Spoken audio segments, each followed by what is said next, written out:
I don't have some big soliloquy to go on to begin this episode of the Ball Don't Lie podcast, but it's a quiet Tuesday morning as I record this here in Cincinnati, Ohio. The weather is beautiful. It has been beautiful for the last couple of days. And I just kind of look around at life and I kind of look around at the business that I'm in. I kind of look around at the people that surround me and where we are at and where I am at in my life as I approach now just over a month until I turn 30 years old. And I can't help but think I keep having this thought over and over again that life is way too short and it goes way too fast. It's good to keep that in perspective when you want to get mad about a football team or a baseball team, or maybe it's something to keep in mind if you're angry at a relative or a friend, who knows. But I just keep coming back to that today. Life is way too short and it goes way too fast. And we are here for a good time, not a long time. So we should do everything in our power to have a good time. So, that being said, let's have a good time with this episode of the Ball Don't Lie podcast. Let's get started.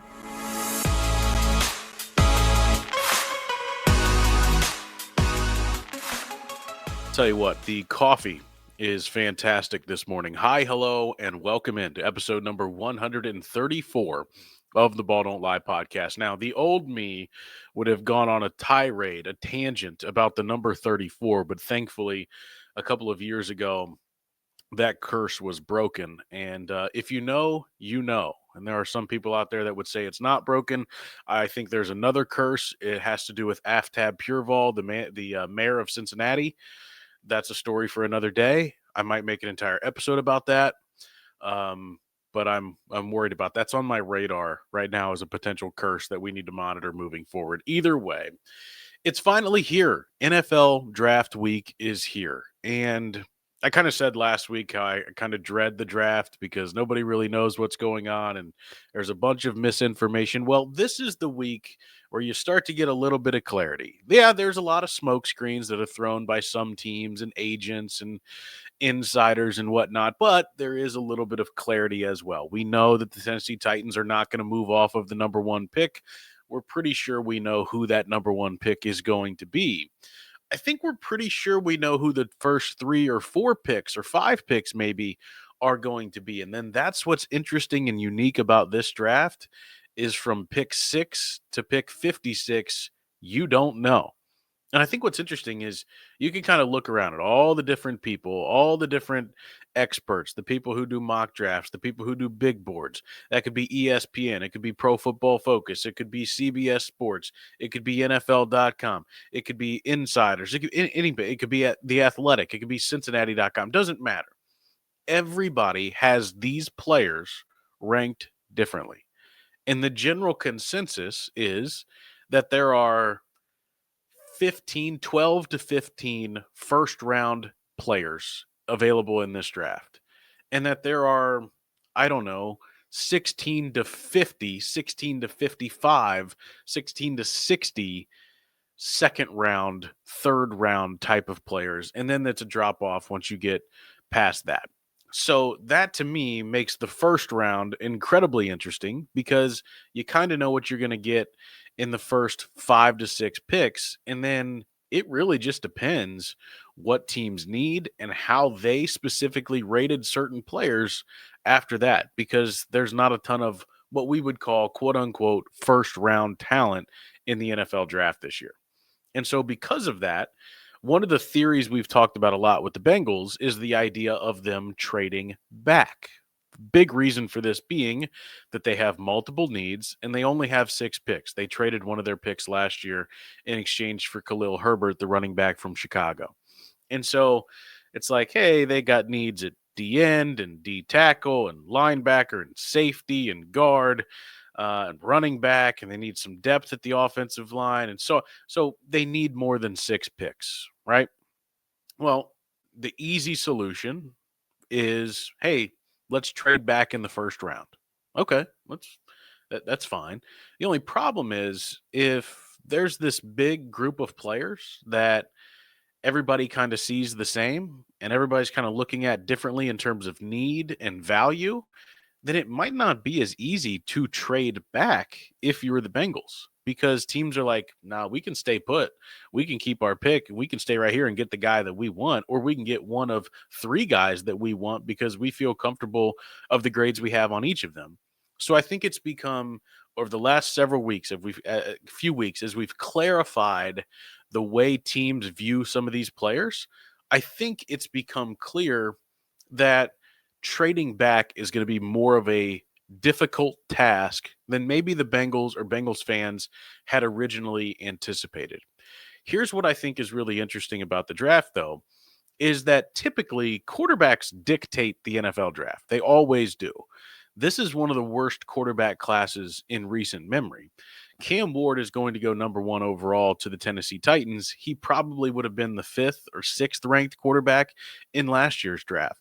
Shador Sanders is, in most people's mind, the number two behind Cam Ward, and he may have been the seventh, eighth, ninth best quarterback or ranked quarterback in last year's draft.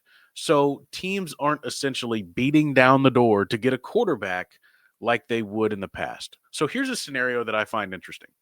I've been thinking about this a lot. So let's say Cam Ward goes number one overall to the Tennessee Titans, and let's say Travis Hunter goes number two overall to the Cleveland Browns. Then you have the New York Giants at number three. They need a quarterback. They've privately worked out with Shador Sanders multiple times.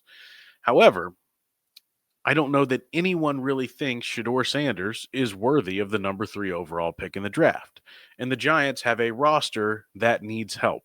They also have human beings in Joe Shane and Brian Daboll, the GM and head coach, who are trying to figure out how to save their jobs. You've also got an owner in John Mara who is trying to figure out how to save his franchise. And I was trying to put myself in the shoes of John Mara and what I would say to Joe Shane and Brian Daboll, because yes, they are trying to save their jobs. And who wouldn't want to be the head coach of the Giants or the GM of the Giants in the NFL? It's one of the more sought after positions in the league and in football and in all sports. And so they probably feel like the way they screwed up Saquon Barkley a year ago and how that kind of blew up in their face and the fact that it was all over Hard Knocks, they probably feel like they really have to hit a home run and find a way to get some success on the field right away. And all of a sudden, it's not easy. Dallas is still a formidable team. The Washington Commanders were in the NFC Championship game last year. Philadelphia won the Super Bowl. And then you've got New York. That's a tough division to play in. The NFC is not an easy conference whatsoever. So I'm thinking to myself, what would I say if I was John Mara? If I was the owner of the New York Giants, what would I say to my football operations team, who knows that they're probably have a pretty short leash and the pressure is on them to win? I don't know if this would work, but I would tell them that their responsibility is not to themselves and getting their jobs and keeping their jobs safe. Their responsibility is to the New York Giants. And if you do right by your responsibility to the New York Giants, then you will save your job with your ability to win. And so I look at the number three pick in the draft and I think Abdul Carter. He would immediately make the Giants a better football team. But the most important position in sports is quarterback. So then what happens to the Giants? Because I don't know if there's a team between 4 and 16, 17, 18 that's really going to go after Shador Sanders. I think Pittsburgh is an interesting possibility, but I don't know that there's a team that's going to go right after Shador Sanders from 4 all the way down to 17 or 18, which makes it interesting if you're the Cincinnati Bengals. Because what if the Giants, who have the 34th pick in the draft, which is just into the second round, what if the New York Giants say, hey, listen, Bengals, we see Shador Sanders is still available. We already got our edge rusher. We'll give you the 34th pick, and we'll give you our first pick in the third round if you let us move up here to 17 so that we can get our guy. If you're the Bengals, do you do that? You move back 17 spots, but you pick up another early third round pick? I would be interested in that. I would do that. How many other teams are going to face this scenario? How many other teams might say, oh, wait, actually, we had Shador graded pretty well. Let's go up and try to get him. Or maybe a tight end is dropping. Maybe it's Colston Loveland out of Michigan. Maybe it's Tyler Warren out of Penn State. And somebody's like, oh, crap, he's still on the board. We got to come up and get this player. So that's the sliding scale of the NFL draft. Players and teams are ranked differently by everybody. And when one might start to slide, that's when a team could get aggressive and the trades could get hairy. I think that scenario with the Giants is a very real possibility, especially if Pittsburgh is lurking to potentially get Shador Sanders. That's one of the more interesting scenarios that I can think of when it comes to the draft. I'm going to take a sip of coffee and I'm going to reach down here and grab my notebook because yesterday I wrote down NFL draft thoughts, and I failed to, put my notebook up here with me at the start of this podcast. And most of these are Bengals related. If you didn't hear it yesterday, Duke Tobin spoke to the media and kind of outlined where they're at. The Bengals began the first phase of their voluntary offseason workouts yesterday at Paycor Stadium, and all things seem to be pretty normal. There's no Trey Hendrickson. You don't expect Trey Hendrickson to be there, but T. Higgins was there and so on. So it's like, all right, pretty normal. Now, this is a big, big deal this offseason because Zach and the ownership group and Duke have all acknowledged that we have to get better at the beginning of a season. They've said that over and over and over again. And part of that, the biggest part of that, is what you do in the offseason. Now, how much can you help yourself in September, in April? I don't know that you can. But there is supposed to be a complete reworking of the offseason program that is designed to get this team off to a faster start. I'm curious to know what really happens this week that could potentially translate to that. Now, they don't do anything on the field. It's meetings, it's workouts, it's testing, all sorts of stuff like that. They don't get really out on the field at any point in this, but it's a lot of install, the defense, and what they're trying to do, especially the defense with Al Golden. Now, I've said this previously. When it comes to the draft, I think there's a certain number of ways that the Bengals could go, and I could be happy with all of them. If they drafted Malachi Starks, the safety out of Georgia, I'd be happy with that. If they drafted Donovan Jackson, the guard / tackle out of Ohio State, I would be happy with that. I'd be happy with both those picks in the first round. If they drafted a really good edge rusher, I'd be happy with that. If they drafted Derek Harmon, the nose tackle, or not the nose tackle, the defensive tackle out of Oregon, the 3 technique, I would be happy with that. But I'm trying to put myself in the shoes of the Bengals. I'm trying to put myself in Duke Tobin's mind. I try to look at the history and the actions that have recently been taken that might show me what they're going to do. And I think I've said this before. I don't think they will take an interior defensive lineman with their first pick in the draft. Here's why.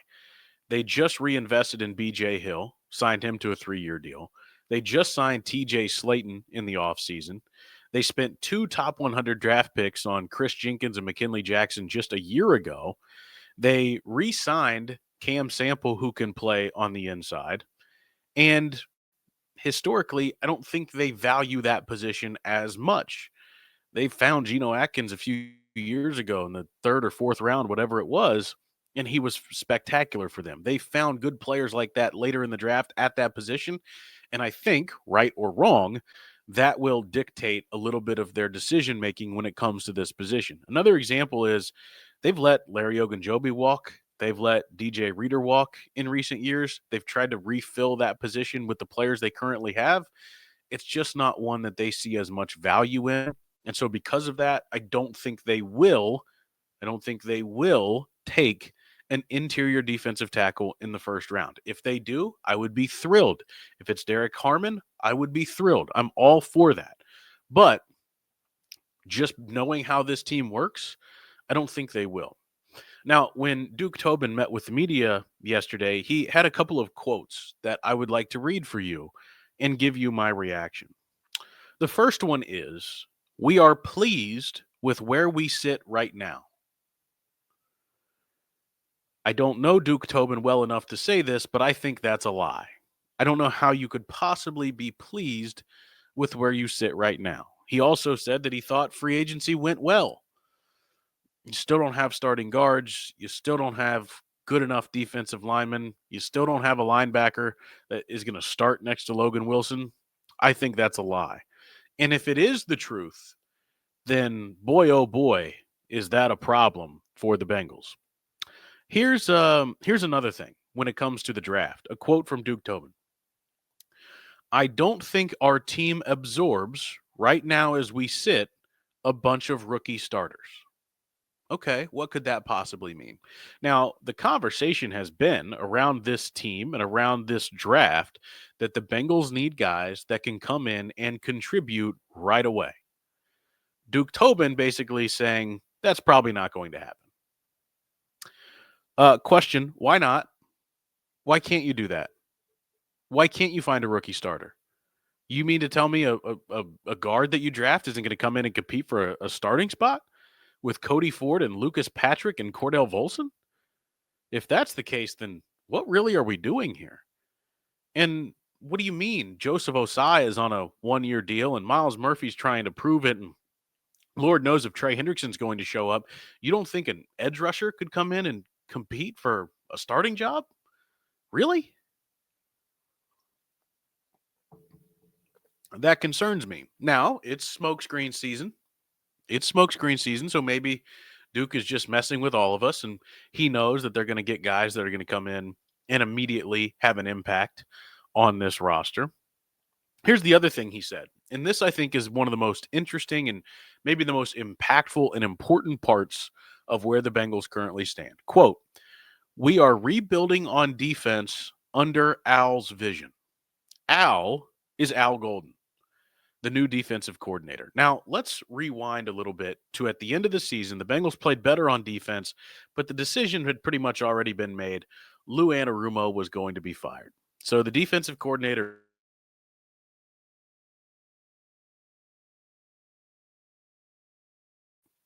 was because there was a disconnect between Lou and the front office and their ability to get on the same page about players, the type of players Lou needs for his defense, and more importantly, the development and contributions of young players.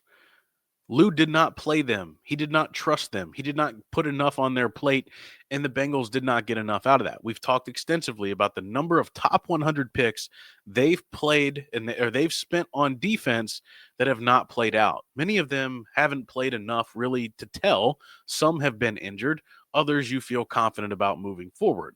But that was a disconnect between Lou Anarumo and the front office, a disconnect between the coaching staff and the front office.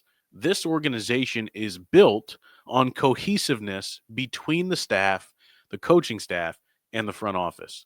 It's been that way since Paul Brown was coaching. It's still that way now.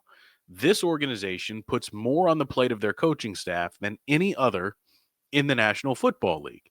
They are heavily involved in scouting. They are heavily involved in the draft process. And it is vitally important that there is cohesiveness between the coaching staff and the front office. And I think after the last few years, not only with the players themselves did the Lou Anarumo message maybe get a little bit stale, but so too did the cohesiveness or the collaboration or the constructive nature of that relationship between Lou and the front office.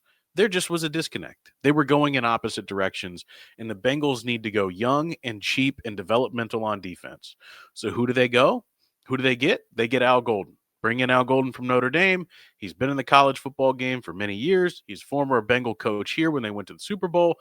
This guy makes sense. He's got an understanding of young players. He can get the most out of them. His vision aligns with our vision. So again, the quote from Duke Tobin, we are rebuilding on defense under Al's vision. That means Al Golden is saying, this is who I want. This is the type of player that I want. This is my plan for them. Here's how I can make it work. So when you combine that they are rebuilding on defense under Al's vision, that they are comfortable with where they sit right now, and that they don't think a rookie starter, that they're going to absorb a bunch of rookie starters, that to me all translates to the idea that they could be drafting someone who has higher upside and less production or is more of a project. We've said multiple times the Bengals don't have time for projects. The Super Bowl window is right now. Joe Burrow, Jamar Chase, T. Higgins, they're only going to be here for 4 more years at the minimum, right? They could be here for longer, but they're going to be here for 4 more years. What do we know about what Al Golden likes? We know that Al Golden likes athletic, leaner edge rushers. That's a difference between Lou Anarumo. Lou Anarumo wanted big guys, stout guys, muscular guys, heavier guys, difficult to move type of players. Al Golden likes the leaner, more athletic, maybe a little bit more undersized edge rushers. And there's plenty of those guys in this draft. I think of a guy like Mike Green. So I was texting with someone with the Bengals this week, and they asked me, who do you think they should draft at 17? And I said, at the moment, I would say Mike Green, but my opinion will probably change by tomorrow night, which is, that was earlier last week. And my opinion has changed since then. But last week on our show on ESPN 1530, we had Lance Zierlein on. Lance is the NFL Network draft analyst and puts out a lot of mock drafts. He's fantastic. Also does sports talk radio in Houston. He's been around a long time. Lance gave us like 15 minutes of his time. He's wonderful. And I asked Lance about Mike Green, who led college football in sacks last year, was dismissed from Virginia a couple of years ago due to a sexual assault allegation, and had another one when he was in high school, I believe. Has had 2 sexual assault allegations, has been incredibly productive on the field, recently played for Marshall. That's where he had a lot of his success. Charles Huff, who is now the head coach at Southern Miss, said that there are no character concerns about Mike Green, and that Mike Green is the most humble human being you will ever meet. I asked Lance Zierlein, what are teams saying about these sexual assault allegations for Mike Green? And he said that a lot of teams don't see it as a big factor. A lot of the charges have been dropped. It's not been a topic of conversation. It does not seem to be an issue moving forward, and teams don't seem to be worried about it. So in that moment, I thought, okay, his athletic profile fits what Lou Anarumo wants, or excuse me, his athletic profile fits what Al Golden wants. His production is off the charts. He can come into a locker room where he doesn't have to start right away, but can compete to start right away. And with guys like Joseph Osai, only on a 1-year deal, Cam Sample, only on a 1-year deal, Miles Murphy, still trying to figure out life with him, and the unsure nature of the Trey Hendrickson situation, maybe it makes sense that Mike Green could come in and be a part of that. And that's what I said to this person that I was texting. And I asked them, who do you think they should draft? And they said, right now, they told me who they thought they should draft in that moment, but they followed it up with, but I just think they should do whatever Al Golden wants to do. And the way that Duke said this yesterday, that those two things kind of align. It makes me feel like they're going to go defense in the first round. I feel confident about that. Now, is it a linebacker? Is it Jahad Campbell out of Alabama? They desperately need a linebacker. Oren Burks cannot be your answer next to Logan Wilson. They desperately need help on the interior of the defensive line, especially when it comes to pass rush. We've outlined edge rusher. Safety is going to be an issue. Geno Stone is out the door probably a year from now. How are you going to replace him? And your best depth is probably at cornerback. And so I look at those positions, and it's also tough to figure out how exactly do you value the defense versus an offensive lineman. There are going to be guys there. Donovan Jackson's going to be available. Tate Ratledge is going to be available. Guys that make sense with what the Bengals do on the offensive line. And do you now change the value that you have in that position at guard because of the amount of money that you just spent on Burrow and Chase? Does that change the value of that position at all to you? And if not, how much more valuable is it than these positions of need on defense? These are questions we're looking for answers to. I've said it before. They always draft to replace players. They've done it historically. Well, Hendrickson's going to be gone. Osai's going to be gone. Pratt is going to be gone. Stone is going to be gone. All these guys, if not this year, but next, that kind of, to me, determines the direction that this team's going to go in the draft.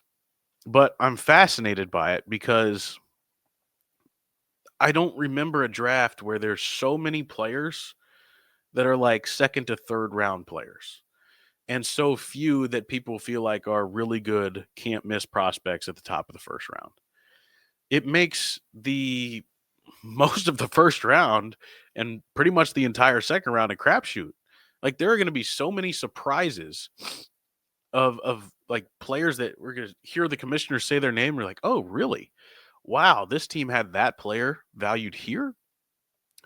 What's the trickle down effect of that? And could it mean that the Bengals are aggressive? Could they actually trade up?